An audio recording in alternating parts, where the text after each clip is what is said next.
Chrysanthemum. The day she was born was the happiest day in her parents' lives. "She's perfect," said her mother. "Absolutely," said her father. And she was. She was absolutely perfect.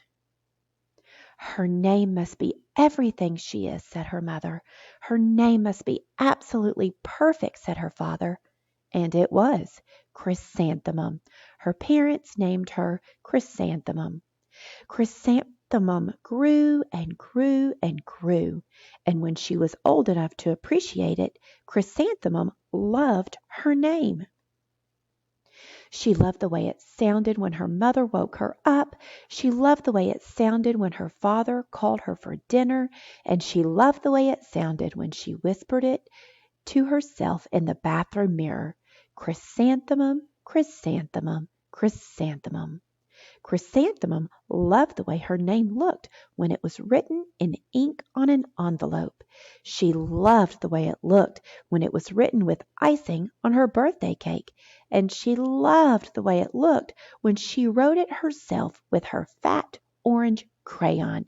Chrysanthemum, chrysanthemum, chrysanthemum.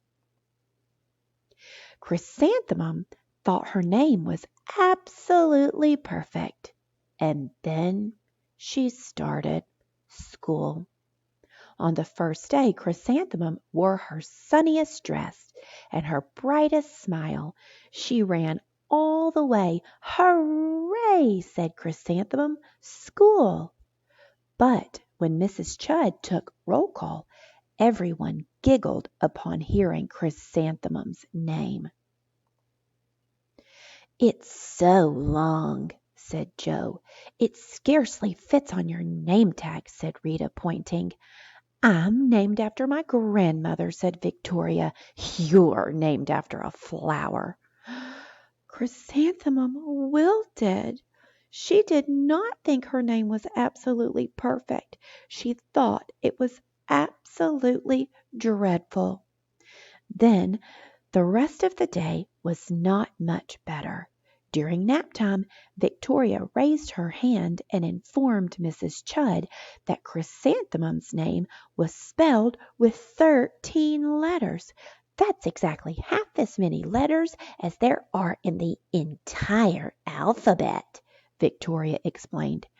"Thank you for sharing that with us, Victoria," said Mrs. Chud. "Now put your head down."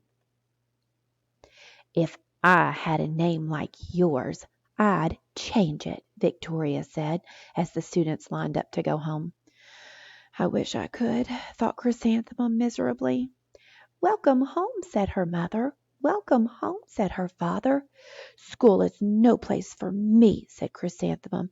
"My name is too long. It scarcely fits on my name tag, and I'm named after a flower." "Oh, psh!" said her mother. "Your name is beautiful, and precious, and priceless, and fascinating, and winsome," said her father. "It's everything you are," said her mother. "Absolutely perfect," said her father. Chrysanthemum felt much better after her favorite dinner, macaroni and cheese with ketchup, and an evening filled with hugs and kisses and parcheesi. That night Chrysanthemum dreamed that her name was Jane. It was an extremely pleasant dream. The next morning Chrysanthemum wore her most comfortable jumper. She walked to school as slowly as she could. She dragged her feet in the dirt. "Chrysanthemum, chrysanthemum, chrysanthemum," she wrote. "She even looks like a flower," said Victoria as Chrysanthemum entered the playground. "Let's pick her," said Rita, pointing. "Let's smell her," said Joe. Oh, Chrysanthemum wilted. She did not think her name was absolutely perfect. She thought it was absolutely dreadful. The rest of the day was not much better. During nap time, Victoria raised her hand and said, "A chrysanthemum is a flower. It lives in a garden with worms and other dirty things." "Thank you for sharing that with us, Victoria," said Mrs. Chud. "Now put your head down." I just cannot believe your name, Victoria said as the students lined up to go home. Neither can I, thought Chrysanthemum miserably. Welcome home, said her mother. Welcome home, said her father. School is no place for me, said Chrysanthemum. They said I even look like a flower. They pretended to pick me and smell me. Oh, psh, said her mother. They're just jealous and envious and begrudging and discontented and jaundiced, said her father. Who wouldn't be jealous of a name like yours? Said her mother. After all, it's absolutely perfect, said her father. Chrysanthemum felt a trifle better after her favorite dessert, chocolate cake with buttercream frosting, and another evening filled with hugs and kisses and parcheesi. That night, Chrysanthemum dreamed that she really was a chrysanthemum. She sprouted leaves and petals. Victoria picked her and plucked the leaves and petals one by one until there was nothing left but a scrawny stem. It was the worst nightmare of Chrysanthemum's life. Chrysanthemum wore her outfit with 7 pockets the next morning. She loaded the pockets with her most prized possessions and her good luck charms.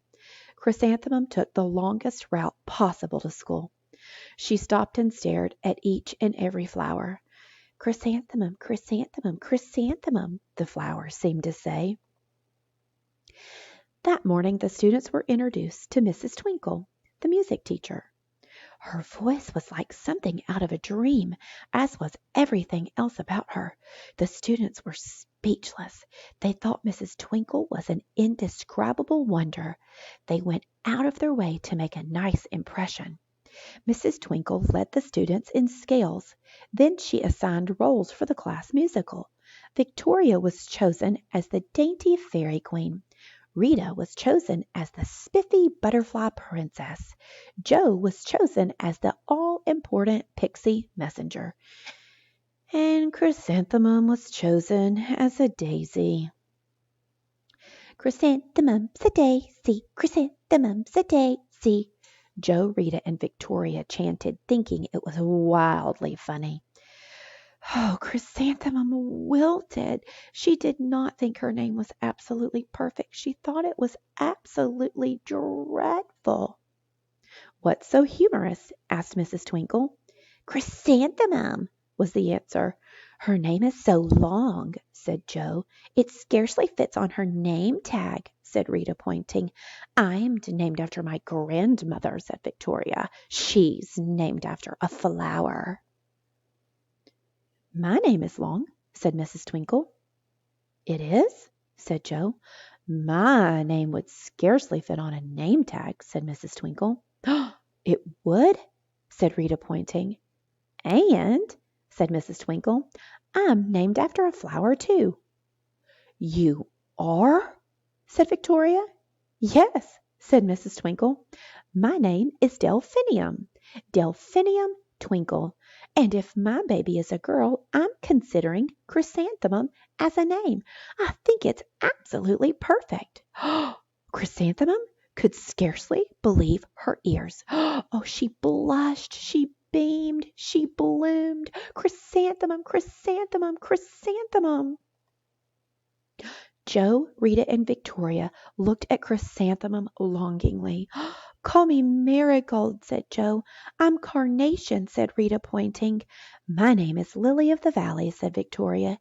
Chrysanthemum did not think her name was absolutely perfect. She knew it. Overall, the class musical was a huge success. Chrysanthemum was absolutely perfect as a daisy. Victoria made the only mistake. She completely forgot her lines as the dainty fairy queen. Chrysanthemum thought it was wildly funny, and she giggled throughout the entire dance of the flowers. Eventually, Mrs. Twinkle gave birth to a healthy baby girl, and of course, she named her Chrysanthemum.